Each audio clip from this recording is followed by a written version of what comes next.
اس کی گدیاں وغیرہ بنا کر، یہ جو کاٹھیاں بنتی ہے جو گھوڑے کے اوپر یا کسی سوارے کے اوپر سوار ہونے کے لیے جو بنتی ہیں، تو وہ کاٹھیاں جو ہے ان میں ریشمی کپڑا وغیرہ استعمال کر کے اس میں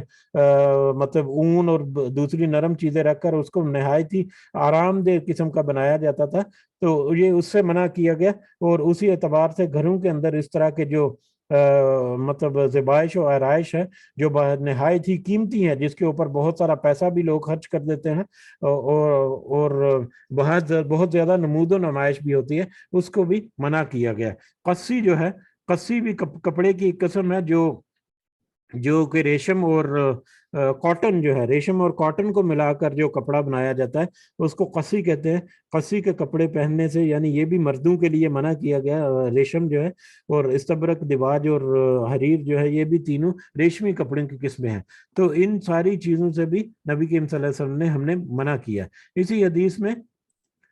ایک اور حدیث میں پہلی 7 چیزوں کے ساتھ ساتھ گمشدہ چیز کی تشہیر کرنے کا بھی حکم ہے. یعنی پہلی جو 7 چیزیں جن کو کرنے کا حکم دیا گیا، اس میں ایک اور حدیث میں جو گمشدہ چیز کی تشہیر کرنا،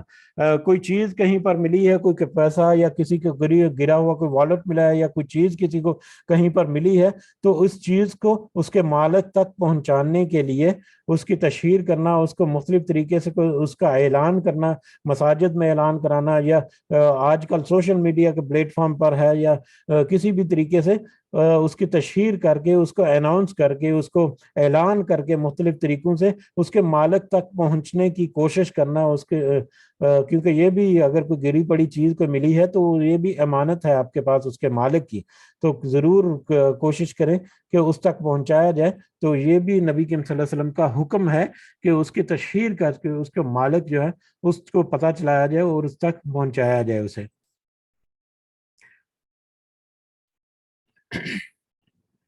اس میں یہ کچھ ایکسپلینیشن آئی تھی حدیث کی کہ مبصرہ کی جمع ہے. یہ اس میں گدی جیسے ریشم سے بنا کر اسے روئی وغیرہ سے بھر دیا جاتا اور اس کو گھوڑوں کی کاٹھیوں پر، اونٹوں کے کجاروں پر رکھا جاتا تھا، جو کہ نہایت ہی نرم ہوتے تھے اور نہایت ہی آرام دہ ہوتے تھے، جس پر گھوڑے اور اونٹ پر سواری کرنے والا بیٹھتا تھا. قصی جو ہے وہ ریشم اور سوت سے ملا کر بنایا جانے والا کپڑا ہے، اور اس طرح سے گمشدہ چیز اعلان. اس کے فوائد ہم دیکھتے ہیں کیا یہاں پر لکھے گئے ہیں کہ قسم اٹھانے والے کی قسم کو پورا کرنے کا مطلب ہے کہ کوئی شخص تم پر اعتماد کرتے ہوئے یہ کہہ دے کہ اللہ کی قسم تم فلاں فلاں کام ضرور کرو، تو تم اس کے اعتماد کو مجروح مت کرو اور اس کام کو کر کے اس کی قسم پوری کر دو، بشرطے کہ وہ کام حرام نہ ہو، اس کا تعلق مباحات اور مکارم اخلاق سے ہو. سونا اور ہر قسم کا ریشمی لباس صرف مردوں کے لیے حرام ہے، کیونکہ اسلام میں مردوں میں نسوانیت اور سہل انگیزی کو ناپسند قرار دیا گیا ہے. البتہ عورتوں کے لیے دونوں چیزیں جائز ہیں. یعنی اسلام میں مردوں کے لیے، عورت جو ہے وہ تو صنف نازک جیسے کہی جاتی ہے، اس کے لیے تو مطلب زیورات کا استعمال کرنا اور ریشم کا استعمال کرنا اس کے لیے تو منع نہیں ہے، لیکن مردوں کے لیے اس طرح کی آسانیاں جو ہے اس سے منع کر دیا گیا. بلکہ مردوں کے لیے یہ پسند کیا گیا کہ وہ اپنی زندگی کو ذرا سخت رکھیں، اپنی زندگی میں ذرا تھوڑی سختی جو ہے وہ رکھیں. اسی لیے ان کو مطلب نرم چیزیں اور بہت ہی پورا سائز چیزیں جو ہیں ان سے پرہیز یا اس سے منع کر دیا گیا، تاکہ ان کا جسم جو ہے وہ مضبوط رہے، تاکہ وہ ایک سخت مطلب سخت جان ہو سکے. اور اس کی بہت سارے دوسرے بھی پہلو ہیں، اہمیت اور افادیت ہے کہ اس کو ایک تو دوڑ دھوپ کرنی ہے اپنے معاش کے لیے، اس کے لیے اس کو جسم کو اور اس کے جو مائنڈ ہے اس کو مضبوط ہونا، طاقتور ہونا ضروری ہے. جہاد میں حصہ لینے کے لیے عورتوں کی نسبت مرد جو ہیں وہ زیادہ ایکٹیو ہوتے ہیں یا ان کے اوپر زیادہ ذمہ داریاں ہوتی ہیں، تو اس لیے ان کی تیاری ہونی چاہیے کہ وہ اس طرح کے مشقت والے کام جو ہیں اس میں بھی وہ آگے ہوں. تو اگر وہ مطلب ریشم لباس یا اس طرح کی پرآسائش چیزوں کے عادی ہو جائیں گے تو یقیناً ان کی جو مشقت کی جو طاقت ہے یا اس کی جو یہ جو سکل ہے اس میں کمزوری وہ پیدا ہونے کا احتمال ہے، اس لیے مردوں کو عام طور پر اس طرح کی جو چیزیں ہیں اسے منع کیا گیا ہے۔ باہر بہت سارے پوائنٹس ہیں اس میں جو کور ہو سکتے ہیں، بہت سارے پوائنٹس ہیں جس کو ہم نے نہیں دیکھا، بہت سارے پوائنٹس ایسے ہیں جو بہت ہی زیادہ مطلب وسعت کے حامل ہیں جس کو یقیناً ہم کور نہیں کر سکتے۔ اللہ تعالیٰ سے دعا ہے کہ ہم جو بھی پڑھ رہے ہیں یا جو بھی سمجھنے کی کوشش کرتے ہیں اس کی ہمیں صحیح سمجھ بھی عطا فرمائے، اور اس کی صحیح سمت کے ساتھ ساتھ ہمیں اس کے اوپر عمل کرنے کی بھی توفیق عطا فرمائے۔ آمین یا رب العالمین، وما علینا الا البلاغ المبین۔ جی اگر کسی کو کچھ پوائنٹ ایڈ کرنا ہے، کچھ اضافہ کرنا ہے تو آپ کر سکتے ہیں۔ جزاکم اللہ خیرا کثیرا۔ جی السلام علیکم ورحمۃ اللہ، میری آواز آپ کو کلیئر آ رہی ہے؟ ماشاء اللہ جی جی بالکل جی، الحمدللہ جی۔ جزاک اللہ خیر اشفاق صاحب، آپ نے بہت اچھے ماشاء اللہ حدیث جو بیان کیے ہیں، ان میں خاص طور جو کہ جو نبی کریم صلی اللہ علیہ وسلم نے جو ہمیں پوائنٹس بتائے ہیں 6 یا 7 ہیں، ان پہ ہم لوگ بہت ہی کم عمل کرتے ہیں۔ یہ چھوٹے چھوٹے اعمال جو ہیں یہ آپ کو ملنے کے آپ کے دنیا اور آخرت میں بہت ہی فائدہ مند ہے۔ تو اس میں ہم ایک چیز میں تقریباً ہم لوگ زیادہ عمل کر لیتے ہیں، تو دعوت دے تو ہم لوگ دعوت پہ چلے جاتے ہیں، لیکن یہ جو ملنے کے سلام کا جواب، یہ بھی ہم لوگ انہی کو سلام کرتے ہیں جن کو ہم لوگ جانتے ہیں، ٹھیک ہے۔ اور دوسرا بیمار پرسی کے لیے اسی کو ہم لوگ جاتے ہیں جناب اللہ، جو ہمارا کوئی قریبی جو ہو بیمار اسی کے لیے جاتے ہیں۔ حالانکہ ہمیں کم از کم ایک ہفتے میں للہ یعنی کہ کسی ہاسپٹل میں جا کے ان کے لیے کچھ دعا کرنی چاہیے۔ کسی بھی جناب اللہ وارڈ کے اندر جا کے کوئی بیمار ہے کہ اس پہ جا کے ہمیں جو مصنون دعائیں ہیں وہ اس کے پاس کھڑے ہو کے کہے کہ میں واللہ للہ آیا ہوں آپ کے لیے، اللہ سے محبت ہے مجھے آپ سے، میں آپ کے لیے دعا پڑھنے آیا ہوں۔ اور یقین مانے کہ وہ شخص اتنا خوش ہوگا، آپ پھر اسے یہ نہ کہیں دعا کرے، وہ خود اپنے دل سے پھر دعا کرے گا، ٹھیک ہے۔ تو یہ جو عمل جو ہے یہ ہمیں کرنا چاہیے۔ اور جنازے بھی ہم لوگ جناب اس کے جنازے پہ جاتے جو ہمارا قریبی ہو، اور یقین والے جنازے کی جو دعا ہے وہ میں کہتا ہوں کہ اگر ایک جنازہ ہو اس میں سے یہ 3 یا 4 یا 5 اللہ ماشاء اللہ جس کو دعا یاد ہو، لیکن زیادہ تر کسی کو دعا یاد ہی نہیں ہے کہ نماز جنازہ کیسے پڑھنا ہے، کیا دعا ہے۔ تو بہت ساری چیزیں اس میں آتی ہیں۔ اور چھینک میں بھی ہم لوگ پیچھے ہیں۔ ہاں کوئی چھینک آئے جناب اللہ، وہ کہتے ہیں پیچھے ہٹ کے جائے، دیکھو میرے اوپر نہ ڈالنا۔ حالانکہ کہ چھینک جیسے کہ بتایا گیا کہ چھینک سے انسان ریسٹ ہو جاتا ہے، ٹھیک ہے۔ بے شک جناب اللہ مجھے بھی کبھی ایسی کوئی ڈرائیونگ کر رہا ہوں تو چھینک اگر آئے، یقین کریں میری آنکھیں بند ہو جاتی ہیں، سبحان اللہ، اللہ معاف کرے، مجھے ایسا خوف ہوتا ہے کہیں میرا ایکسیڈنٹ نہ ہو جائے۔ تو یہ چیزیں جو ہیں، یہ اعمال جو ہیں انہیں ہمیں بجا لانا چاہیے۔ ہمیں چھینک کا کم از کم اپنے بچوں کو بتانا چاہیے، گھر میں ہر کوئی شخص اپنا گھر میں اس کے بچے ہیں، چھینک ہے تو ایک دوسرے کو ترغیب دلائے، اس کو بتائے کہ یہ اس میں یہ پڑھنا ہے، آپ نے جواب دینا ہے، اور جواب دینے والے کے لیے کیا جواب ہے، یہ تو ہم لوگ کر سکتے ہیں، ٹھیک ہے نا۔ اپنے گھر میں رہ کے اپنے بچوں کو، ہر کوئی شخص اگر اپنے گھر میں رہ کے اپنے بچے کو چھینک ہے تو یرحم اللہ کہے، ان کو بتائے، تربیت یہ کسی مولوی کی تربیت نہیں ہے، یہ باپ کی تربیت ہے اپنے بچوں کو، ماں کی تربیت ہے اپنے بچوں کو، ماں باپ کی تربیت ہے اپنے بچوں کو صبح اٹھائے، نماز پڑھائے، قرآن پڑھائے، اور بہت ساری چیزیں اس میں آ جاتی ہیں۔ تو سلام کا جواب جو ہے وہ بھی جناب اللہ، اگر دیکھیں کوئی شخص جا رہا ہے، لیفٹ رائٹ میں کوئی بندے ہوتے ہیں جناب اللہ، وہ چپکا کے نکل جاتے ہیں۔ ایک شخص میں گجرا والے میں گیا تو مسجد میں، تو میں نے الحمدللہ رب العالمین اللہ سبحانہ کی توفیق سے میری عادت ہے الحمدللہ میں ہر ایک کو سلام کرتا ہوں۔ اب مجھے پتا ہے سلام کرنے کا کتنا ثواب ہے۔ تو میں نے ایک شخص کے بوڑھا تھا تو اسے کہا جی السلام علیکم بابا جی، تو کہتا وعلیکم السلام، کہتا میں نے تمہیں پہچانا نہیں ہے۔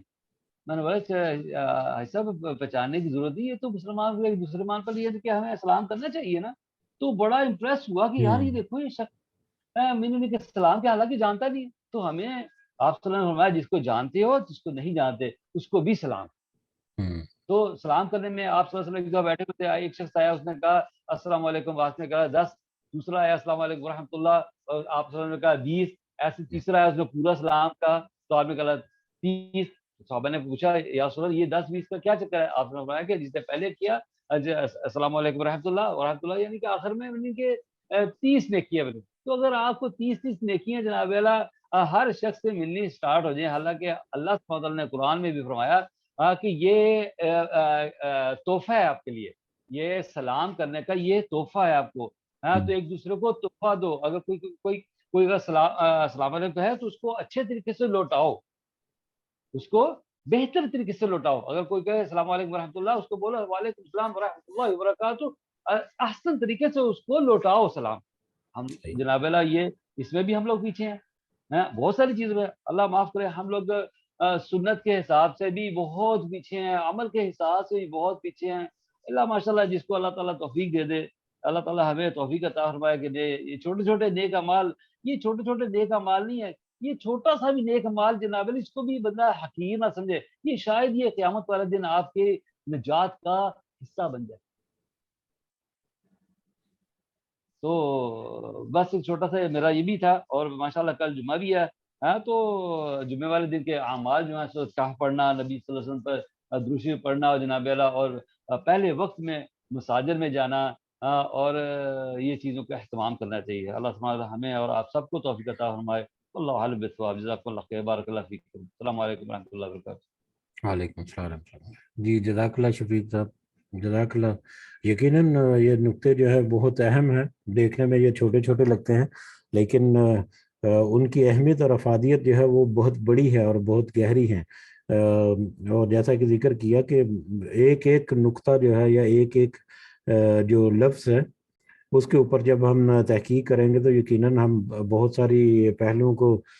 دیکھ سکتے ہیں. اور آپ نے جو ذکر کیا یقیناً ایک انتہائی معمولی سی بات ہے، کسی کو سلام کر لینا، سلام کا جواب اچھی طریقہ سے دے دینا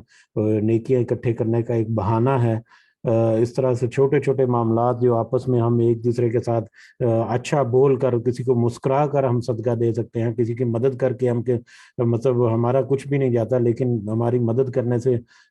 جیسا کہ آپ نے ذکر کیا کہ ہو سکتا ہے یہ ہمارے اعمال جن کو ہم دنیا میں فوقیت نہیں دیتے، جس کو ہم دنیا میں بالکل معمولی سمجھتے ہیں، ہو سکتا ہے یہی اعمال جو ہے ہماری نجات کا باعث بنے آخرت میں.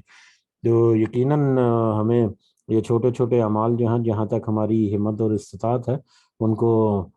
سامنے ضرور رکھنا چاہیے. اور کچھ معاملوں میں تو مطلب میں بھی بار بار کہتا ہوں کہ ہمت اور استطاعت کچھ معاملوں میں تو آٹومیٹکلی استطاعت ملی ہوئی ہے، جیسے سلام کرنا اور سلام کا جواب دینا. اس میں کیا ہمت اور طاقت چاہیے آپ کو؟ صرف آپ کو مطلب اپنا عمل جو ہے یا اس اپنے ذہن میں رکھنا ہے اور اس کی تھوڑی سی معمولی سی کوشش کرنی ہے تو آپ اس کو کر سکتے ہیں. لیکن ہم اس کے لیے بھی بہت زیادہ توجہ نہیں دیتے. اور آپ نے جیسا کہا کہ وہ بڑا حیران ہو گیا کہ بغیر کسی تعلق کے اس نے اس شخص نے مجھے سلام کا جواب ہے. اور ہمارا شاید یہ معاشرتی رویہ یہ بن چکا ہے، ہمارے معاشرتی رویے جو ہیں وہ بہت بدل چکے ہیں، جن کو دوبارہ سے ریوائز کرنے کی بہت زیادہ اشد ضرورت ہے. اور اس کے ریوائز اسی طرح سے ہو سکتا ہے جب ہم آپس میں ایک دوسرے کو پیغام پہنچائیں، ایک دوسرے کے ساتھ سنا کے ایک دوسرے کی اصلاح کریں. ہم عام طور پر ہم یہی تکیہ لگائے بیٹھے ہیں کہ جا کر کوئی مولوی ہوگا تو وہی دین کی کوئی بات سکھائے گا تو اس کے ہی پڑھیں گے یا سیکھیں گے، یا کوئی مجلس کوئی منعقد کرے گا تو اس میں ہی جائیں گے اور وہاں سے دین کی دین نہیں. ہر وقت ہم کچھ نہ کچھ سیکھ سکتے ہیں، ہر وقت کچھ نہ کچھ بتا سکتے ہیں. آپس میں بہن بھائیوں کے ساتھ مل کر ہم بہت ساری چیزیں کر سکتے ہیں. جیسے یہ مجلس الحمدللہ اس میں ہم صبح بیٹھتے ہیں، کوشش کرتے ہیں، تو مطلب بہت سارے طریقے ہیں جس طرح سے ہم مطلب پھیلا سکتے ہیں ان چھوٹی چھوٹی باتوں کو. بالکل معمولی باتیں ہیں دیکھنے میں بالکل، اور ان کے لیے بہت زیادہ ہمت اور توفیق کی نہیں ضرورت بھی نہیں ہوتی. یہ تو مطلب فنگر ٹپس کے اوپر ہے کہ ان پر اتنا آسان ہے عمل کرنا. تو ان کی ترویج کرنا میرا خیال ہے یہ بھی ایک اہم ہے کہ ہم معاشرے میں ان چیزوں کو پھیلائیں، ان چیزوں کی اہمیت کو اجاگر کریں. اور بغیر کسی محنت اور مشقت کے یہ چیزیں اپنائی جا سکتی ہیں. اور مطلب ان کو آپس میں ایک دوسرے کو ابھاریں کہ آپس میں ہم کم از کم آپس میں جب شروع کریں گے تو اس سرکل سے باہر آٹومیٹکلی چلی جائیں گی یہ چیزیں. بہرحال آپ کچھ اور کہنا چاہ رہے ہیں؟ ہاں مطلب آج کل ماشاء اللہ سب لوگ موبائل تو ہر کے پاس ہے، واٹس ایپ ہر کوئی یوز کر رہا ہے. تو یہ سلام کے بارے میں کوئی بھی آپ شیئر کرنا چاہیں، کوئی اچھی بات شیئر کرنا چاہیں تو لکھ دیں، آپ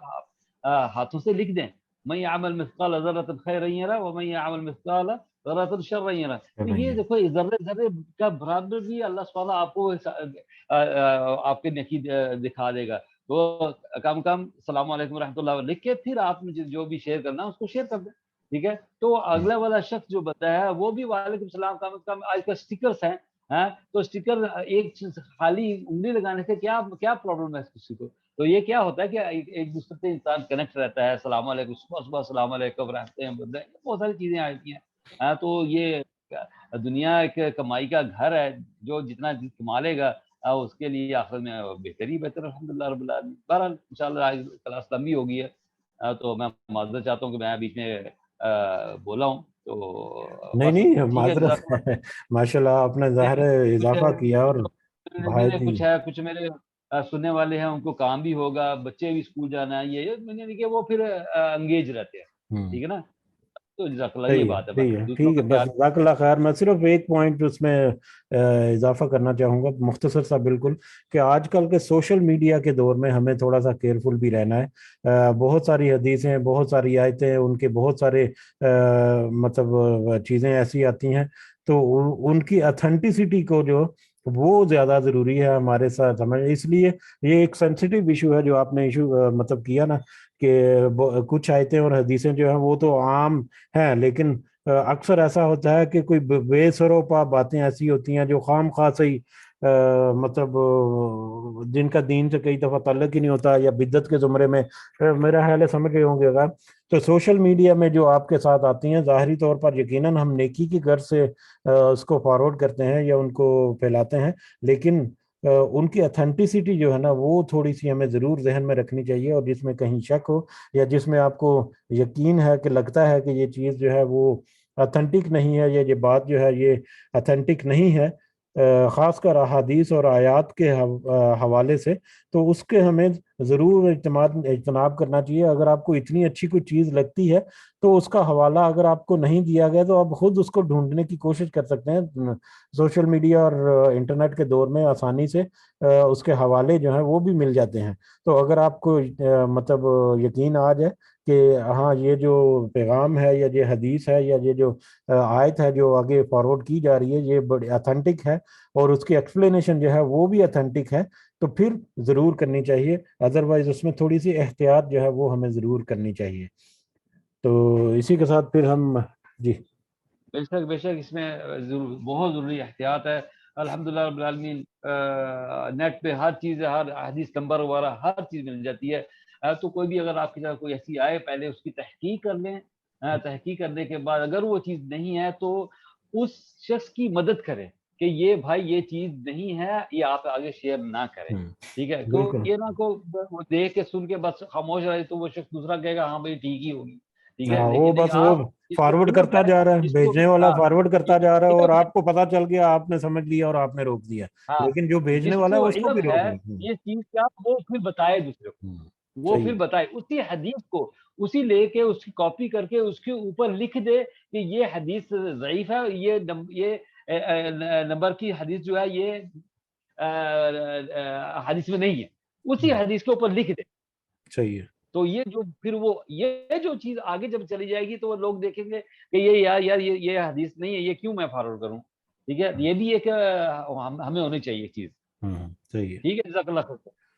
ٹھیک ہے، جزاک اللہ خیرن. آج کلاس کا وقت بھی معذرت کے کچھ زیادہ ہو گیا، لیکن اللہ تعالیٰ کی خوشنودی کے حاصل کرنے کے لیے ہم یہاں پر بیٹھے ہیں. اللہ تعالیٰ سے دعا ہے کہ اس میں ہمیں اللہ تعالیٰ استقامت نصیب فرمائے. جو ہم یہاں پر کہہ رہے ہیں، سن رہے ہیں، اس کو اللہ تعالیٰ ہمیں صحیح معنوں میں سمجھ بوجھ بھی اللہ تعالیٰ ہمیں عطا فرمائے، اس کے اوپر ہمیں اللہ تعالیٰ عمل کرنے کی بھی توفیق اور استقامت عطا فرمائے. اللہ تعالیٰ ہمارے سارے معاملات میں ہماری خاص مدد فرمائے. مشکل اور مشقت کے معاملات میں اللہ تعالیٰ آسانیاں فرمائے. جو ہماری پریشانیاں اور ہماری کچھ معاملات ہیں جن میں ہم پریشان ہیں، اللہ تعالیٰ ان میں ہمیں آسانیاں عطا فرمائے اور ہماری مدد فرمائے. ہمارے والدین کو اللہ تعالیٰ خاص اپنے فضل و کرم میں رکھے. جو اس دنیا میں حیات ہیں، اللہ تعالیٰ انہیں صحت سے بھرپور زندگی عطا فرمائے. جو اس دنیا سے گزر گئے ہمارے والدین، بہن بھائی، بزرگ رشتہ دار،